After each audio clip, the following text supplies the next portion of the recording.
Fala pessoal, bem-vindos para mais um ANPcast, o podcast do e-commerce na prática, onde a gente consegue abordar com muito mais profundidade alguns assuntos, a maioria deles escolhidos por você, da nossa audiência. Estou aqui com o Lucas e com a Babi. Fala galera, tudo bem? Fala galera. Hoje a gente vai falar de quê? Hoje a gente vai falar de como encontrar fornecedores, né? Que foi um tópico que foi sugerido por um seguidor nosso, então se você tem aí alguma sugestão, fala com a gente no e-mail, fala com a gente no Instagram, nas redes sociais, em qualquer lugar aí, que a gente vai levar em consideração e vai tentar trazer aqui. Só se o tema for bom, né? Se o tema for bom a gente vai trazer, senão a gente vai ignorar, não tem jeito. Aí, padrão. Mas qualquer lugar onde você tiver relacionamento com a gente, você pode colocar a tua sugestão lá, que isso vai chegar, vai acabar chegando na gente uma hora.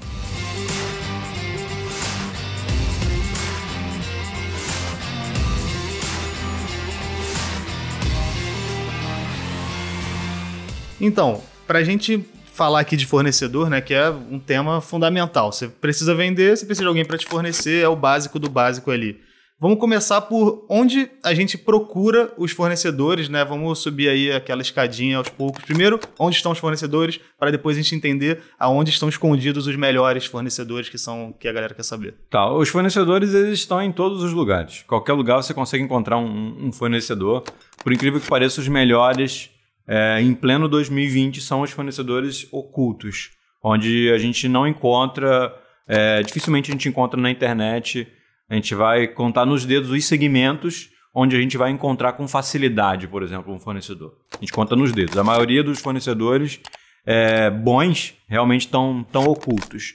Mas para o cara que está começando, né, ele consegue em uma área de comércio popular encontrar um bom fornecedor, em algum polo de um segmento específico. Existem vários aí espalhados aí pelo Brasil. E também, às vezes, procurando até na internet, né? Procurando por fornecedor, por distribuidor, por importador, fabricante, confecção, no Google. Mas pesquisando para valer mesmo, não? Primeira, segunda página, mas passar um dia ali procurando fornecedor, uma semana, tenho certeza que você vai encontrar alguma coisa boa. Isso é uma dica que a gente sempre dá, mas é importante frisar de variar realmente os termos de pesquisa, que às vezes você procura, sei lá, vendedor de camisa. Cara, você não vai encontrar os fornecedores. Aí tem que ir nessa. Importador, fornecedor, distribuidor, confecção, enfim, tem vários e vários termos que você vai tentando e vai fazendo lá seus testes, vai olhando nas outras páginas do Google. E também é bom, às vezes, lembrar, né, que muita gente acaba descartando alguns fornecedores que podem ser bons, porque o site é feio, porque não passa confiança e tudo mais, mas normalmente os fornecedores eles não estão tão preocupados assim com as coisas que, né, os lojistas varejistas estão. Então, tem que ter esse cuidado. Óbvio que não vai comprar em qualquer site, mas olhar, ligar, fazer uma pesquisa mesmo sobre, depois que você fizer, né, a sua listinha com os possíveis fornecedores, na hora de entrar em contato, dar uma pesquisada, uma avaliada, mas não ficar parado nisso do visual, né? Isso aí é uma coisa que eu aprendi na prática. E é fácil da gente explicar isso, assim. Se o nosso fornecedor em potencial é um fabricante, é alguém que está preocupado com marca, esse cara provavelmente vai ter um site institucional bem razoável. Mas a maioria dos fornecedores no Brasil são distribuidores ou importadores. Esse cara não está nem aí para a marca dele. Então ele geralmente nem tem site. Trabalha com vendedor, com representante na rua, entregando tabela de preço para lojista. Geralmente é um lojista que apresenta o outro para esse cara ter um cliente novo. Esse cara não tem site. Então os melhores dificilmente você consegue encontrar na internet. Então é por isso que a gente fala que o cara tem que ir para a rua, né? Tem que vivenciar o mercado, tem que conversar com pessoas, tem que fazer networking, porque é aí que vai, de repente, começar a abrir o leque de fornecedores mais eficientes. Mas a grande dificuldade que eu vejo no pessoal que está começando agora, o negócio agora, é que eles não sabem a nomenclatura dos fornecedores. Então, ele não sabe procurar importação e tudo mais. Eles digitam no Google fornecedor de microfone. Sim. Então, tem que saber a nomenclatura mesmo, planilhar isso para que todo o resultado que você encontre, você saiba exatamente, defina alguns critérios que vão fazer aquele resultado de busca ser o seu fornecedor ou não. Sim. Aproveitar que a gente está no início desse podcast e deixar muito claro que quando a gente fala de e-commerce, está falando de varejo. Né? A gente está falando mesmo que a gente fale de atacado também, mas principalmente varejo. O fornecedor ele é uma peça fundamental no quebra-cabeça de um varejo. Sem um bom fornecedor, sem um bom parceiro, você não tem distribuição, você não tem capilaridade para você conseguir ter as melhores condições de mercado para oferecer para o teu cliente. Então, é uma área onde eu vejo as pessoas investirem pouco tempo e pouco esforço também. Então, o cara, às vezes, encontra um bom fornecedor e ele vai passar a vida inteira com esse bom fornecedor. Vai passar meses, anos com esse bom fornecedor dentro de uma zona de conforto, né? O que não deveria acontecer. Então, o trabalho de encontrar um bom fornecedor, ele é constante, ele é contínuo. Não é porque você encontrou um bom fornecedor hoje que o teu trabalho acabou nesse sentido, não. Ele é contínuo. Existem outros fornecedores, outras oportunidades que você tem que continuar mapeando até para você introduzir novas linhas de produtos, introduzir novas categorias de produtos, diminuir o risco de ficar concentrado em um fornecedor especificamente. Certo. E ainda nessa parte de como encontrar, eu sei que a Babi tem umas técnicas de guerrilha aqui para encontrar, né? Para quem botar a cara na rua mesmo, sair da frente do computador. Conta pra gente. Pô, gente, desde 2010 eu tô no e-commerce. Então eu ficava vendendo várias coisas e quebrando a cabeça com várias coisas. Já vendi roupa, já vendi bijuteria, já comprava no centro da cidade, vendia na internet, já comprei de eBay, já comprei de AliExpress, já comprei de vários lugares. Pô, então fornecedores sempre fizeram parte do meu core, assim. Quando eu penso no negócio, eu já penso na lista de fornecedores que eu vou trabalhar. E no meu negócio de cosméticos naturais, que era um nicho bem pequeno, tinha poucos fornecedores na época, então muito menos eles digitalizados. Então vai para a rua mesmo. Então eu sabia de alguns estabelecimentos que vendiam certos produtos, eu ia lá, fotografava todas as embalagens, chegava em casa, pegava o CNPJ, procurava no Google, pegava o telefone e ligava. Durante muito tempo foi assim, e eu investi muito tempo nos meus fornecedores. Para vocês terem ideia, tinha fornecedor que abriu nova linha de produtos para trabalhar só comigo. Porque eu comprava de um fornecedor, por exemplo, e eu falei, olha, eu vendo muito dessa categoria, você poderia abrir essa categoria aí na sua distribuição para que a gente pudesse trabalhar novas condições juntos? Então, você cria um vínculo muito grande. Tinha fornecedor que eu conversava todos os dias, muito mais do que eu conversava com meu marido, para vocês terem ideia. Então, é um parceiro de negócios mesmo, vocês acabam trocando muitas ideias, mesmo que o modelo de negócio dele seja diferente, seja atacado, seja distribuição, seja fabricação, é um modelo diferente, mas vocês acabam se tornando parceiros de negócio de verdade. Eu tenho uma amiga minha que ela estava querendo abrir um negócio de roupa, né? E aí, eu acho que isso retrata muito o que às vezes acontece que a gente vê que não começa na prática. Ela falou, eu estava querendo vender um negócio, mas o tecido era diferenciado, não sei o que lá. E, cara, ninguém vende o que eu quero vender. Aí eu falei, cara, peraí, impossível, não tem ninguém. Tipo, tu fabricou o negócio da tua cabeça. Não é possível, cara. A parada é que provavelmente ela pesquisou em algum... Né, no Google ali, gastou 5 minutinhos, 10 minutos, falou, realmente não tem fornecedor. E aí, cara, aí fica complicado. Se você já para nesse obstáculo, cara, realmente não tem futuro no negócio. Você tem que fazer a coisa acontecer de algum jeito. A Babi foi na rua, o Bruno com certeza no início deu outros jeitos, e aí pergunta... É aquilo, cara, às vezes você perguntando para outras pessoas que vendem já, perguntando para pessoas que têm mais experiência, buscando direcionamento, tem vários caminhos de você abrir isso, e hoje é muito mais fácil com a internet. A gente, aqui no e-commerce na prática, nos conteúdos que a gente publica, principalmente em rede social, a gente tenta passar para o empreendedor que está começando, sabe, uma grande importância dele ir em eventos, dele ir em feiras, dele ir em congressos. E às vezes as pessoas acham que a gente está simplesmente querendo fazer com que eles comprem ingresso para poder ir nessas coisas, e na realidade não é. Né? O que faz o teu negócio e você evoluir como empresário é o networking que você cria. Né? O networking ele é fundamental para o desenvolvimento de um negócio e desenvolvimento do empreendedor também. E através de networking eu já consegui fornecedores incríveis. No segmento que eu trabalhava, segmento de cartucho, a gente tinha uma série de particularidades, né? A gente tinha os fabricantes, né? Os grandes fabricantes de cartucho, HP, a Epson, Lexmark, Canon, que são empresas que não vendiam diretamente para revendedores, né? Eles tinham distribuidores no Brasil e esses distribuidores precisavam vender. Só que era muito difícil você conseguir um bom distribuidor, muito difícil. Você pegava... o principal distribuidor de cartucho HP, por exemplo, pegava a All Nations. O preço que a All Nations me vendia um cartucho HP original era o preço que a Calunga vendia na loja. Aí eu ficava, não tem como. A Calunga não tem como comprar da All Nations. Tem que ter alguém que vende para a Calunga, não é possível. Não tem como eles estarem perdendo dinheiro a cada venda. E aí, numa feira de suprimentos, que eu fui em São Paulo uma vez, era a maior feira da América Latina, eu conheci um importador de cartucho original que fornecia para um distribuidor em São Paulo que nem tinha site. O cara nem tinha site. Era uma distribuidora chamada Golden. E depois eu acabei descobrindo que a Golden é que distribuía para Caçula, para Calunga e para Papelex, que eram 3 grandes players de atacado aqui no Rio.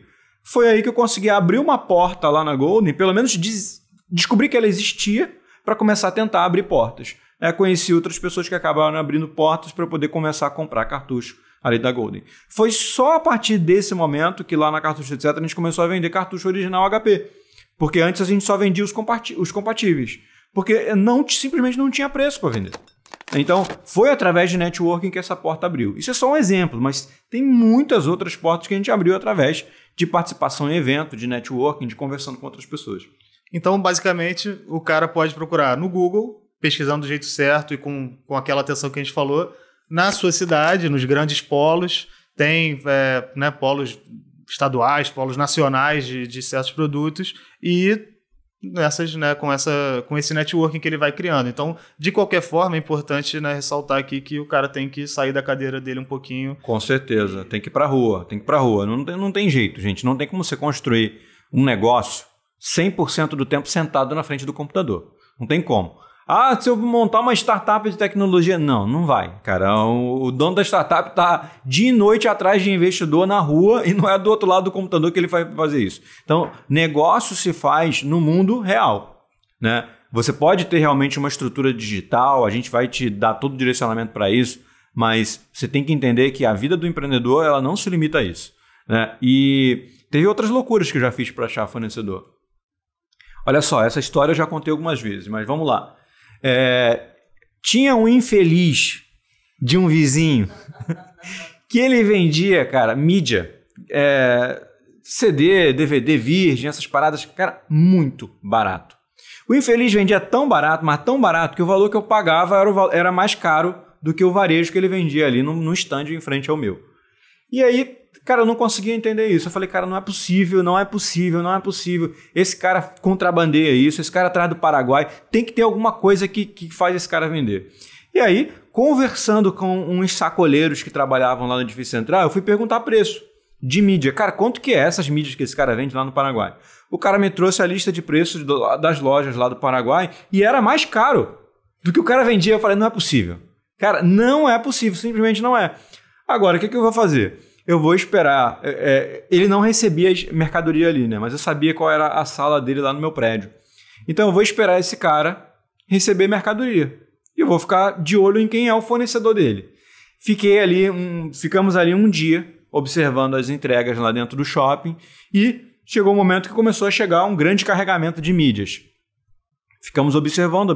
Depois eu abordei o entregador e paguei um café pro cara, bati um papo com o cara para ele me dar acesso à nota fiscal e eu saber quem é que estava entregando isso, quem é que estava fornecendo isso. Cara, nesse momento, o rumo da Cartucho Etc. no segmento de mídias mudou. Porque eu encontrei ali um fornecedor que virou um parceiro de muitos anos mesmo. Era um distribuidor que importava mídia diretamente e aqui no Brasil ele distribuía para alguns clientes de revenda. Só que na internet eu nunca ia achar esse cara, ele nem tinha site, né? Então, com o nome da empresa, né, com o telefone que tinha nota fiscal, eu entrei em contato, descobri como é que eu conheci, expliquei para ele como é que eu conheci, comecei a negociar, comecei a comprar direto. Eu achei que a Babi ia trazer as técnicas de guerrilha aqui, mas o Bruno também tem algumas cartas na manga. Poxa, essa história do Bruno ficar esperando o cara lá no caminhão é maravilhosa e é super válida, assim. Eu só queria comentar de que a primeira vez que eu fui numa Natural Tech, né, que é a feira do segmento de produtos naturais e orgânicos, eu fiquei perplexa, assim, porque eu não imaginava o quanto de negócios que existem nesse segmento e a gente não sabe. Não sabe, tanto na área de empresas grandes, que você hoje acaba vendo no supermercado e tudo mais, quanto nas empresas quanto no lugar das startups, que são pequenos empreendedores ali que estão fazendo o seu produto, estão fazendo alguma matéria-prima diferente e tudo mais. É impressionante quando tu vai numa feira. E essa feira é, tipo, muito barata de ir, acontece uma vez por ano, e eu fiquei muito chocada. E nessa feira, por exemplo, tinha uma marca que eu ficava namorando para trabalhar, mas eles tinham uma abertura de fornecimento de R$12 mil. E eu ficava com o pé atrás. Eu falei, não vou abrir esse negócio. É muito alto, né, para você abrir esse fornecimento e tal. Nessa feira, eu cheguei e conversei com a dona da marca e aí ela me abriu uma compra de R$2.500. O quanto eu não ganhei nessa feira, né? Além de ter conhecido vários fornecedores novos, feito network com todo mundo, encontrando minha audiência lá, eu ainda consegui diminuir quase R$10 mil a abertura de um novo fornecedor, que aí me deu lucro por muito tempo também. Fantástico. E agora que já vamos entrando aqui nesse próximo tópico, que é como escolher, né? A gente já sabe aonde que a gente vai encontrar e vamos passar para quais são os critérios, né, para a gente entender. Cara, será que esse fornecedor é o bom para mim? É o certo? Como que é no início e depois mais para frente? Acho que para o cara que está começando, ele não tem que se preocupar tanto com o preço, né? O melhor fornecedor para quem está começando é o fornecedor que tem disponibilidade de estoque sempre, que tem reposição rápida de estoque, que trabalha de repente com uma consignação, ou que vai dar crédito para o empreendedor.